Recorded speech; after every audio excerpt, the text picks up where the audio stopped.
The legendary Dhyanchand, जिन्हें world का सबसे बेस्ट हॉकी प्लेयर माना जाता है। आज हम उनकी लाइफ से इंस्पिरेशन लेंगे, उनकी मास्टरी का सीक्रेट खोजेंगे और देखेंगे कैसे बड़े से बड़े टारगेट को अपनी ब्रेन पावर से अचीव करते हैं। गांव के लड़कों की तरह ध्यानचंद को भी कुश्ती लड़ना, पंजा लड़ाना पसंद था, लेकिन जब उन्होंने इंडियन आर्मी ज्वाइन की और उन्हें हॉकी की फील्ड से इंट्रोड्यूस कराया गया, तब उन्होंने इसकी प्रैक्टिस शुरू कर दी। बाकी सबसे अलग वे बॉल को रेलवे ट्रैक पर रखते थे और कई माइल्स तक दौड़ते थे बिना नीचे गिराए। दिन की प्रैक्टिस उनके लिए पर्याप्त नहीं होती थी। वे रात को दोबारा प्रैक्टिस के लिए बाहर जाते थे। जब अंधेरा होता तो वे चंद्रमा के आने का वेट करते। उनका ओरिजिनल नाम शायद कुछ लोग जानते होंगे। उनका असली नाम ध्यानचंद नहीं था, बल्कि ध्यान सिंह था। हालांकि उनकी ज्यादातर प्रैक्टिस चंद्रमा के उजाले में होती थी, इसलिए उनके साथियों ने उन्हें नाम दिया ध्यानचंद। 1924 में ओलंपिक्स में जब हॉकी की फील्ड दोबारा रीइंट्रोड्यूस की गई,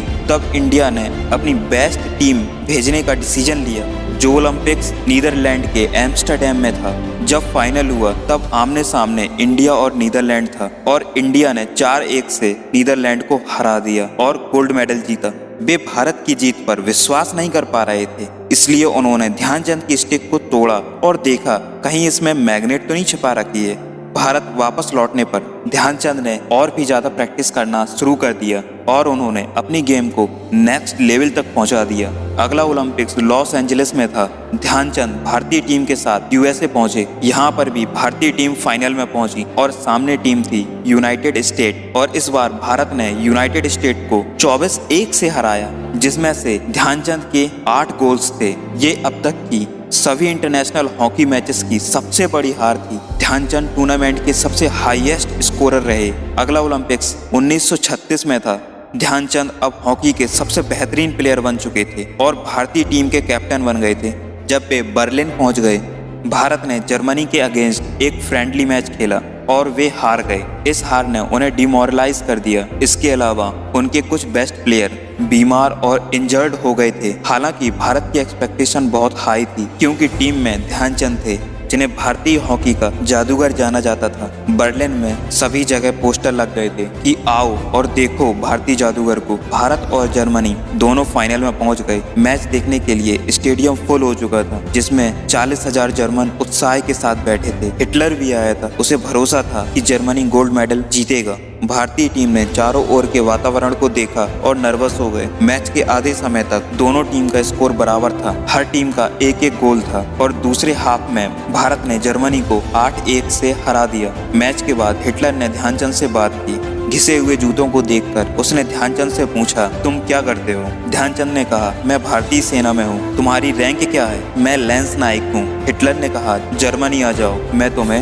जर्मन आर्मी में लेफ्टिनेंट कर्नल बना दूंगा। यहाँ ध्यानचंद ने नाजी वर्ल्ड के लीडर को बोल्ड रिस्पॉन्स दिया। उन्होंने कहा, India is not for sale. लगातार ध्यानचंद ने 3 ओलंपिक गोल्ड मेडल जीते। वे लगातार खेलते रहे और इंटरनेशनल हॉकी में उन्होंने अपने जीवन में 440 प्लस गोल्स किए। जब वे सर डोनाल्ड ब्रैडमैन से मिले, जिन्हें बेस्ट बैट्समैन के रूप में जाना जाता है, ब्रैडमैन के पास कहने के लिए ये था कि उन्होंने गोल्स किए, इसी तरह मैंने क्रिकेट में रन स्कोर किए। तो ध्यानचंद की मास्टरी का सीक्रेट क्या था? वो उनकी अत्यधिक इमेंस प्रैक्टिस थी। उन्होंने अपने आप को पूरी तरह प्रैक्टिस में डाल दिया था। साइंटिस्ट जिसने ग्राउंड लेवल पर स्टडी करके न्यूरल लर्निंग की साइंस को समझा, वो थे डोनाल्ड हैब। आज उनकी थ्योरी हैवियन लर्निंग के नाम से जानी जाती है। उन्होंने खोजा और प्रूव किया कि जब हम कोई भी काम करते हैं तो एक न्यूरॉन दूसरे न्यूरॉन को एक्साइट करता है, जो आगे अगले को एक्साइट करता है, फिजिकल और मेंटल वर्क को पूरा करने के लिए। डोनाल्ड हैब ने थ्योराइज किया कि जब एक न्यूरॉन का एक्सॉन दूसरे न्यूरॉन को रैपिडली एक्साइट करता है, दिन प्रतिदिन दोनों न्यूरॉन में ऑर्गेनिक चेंजेस होने लगते हैं, जिससे फर्स्ट न्यूरॉन सेकंड न्यूरॉन को आसानी से एक्साइटेड कर देता है।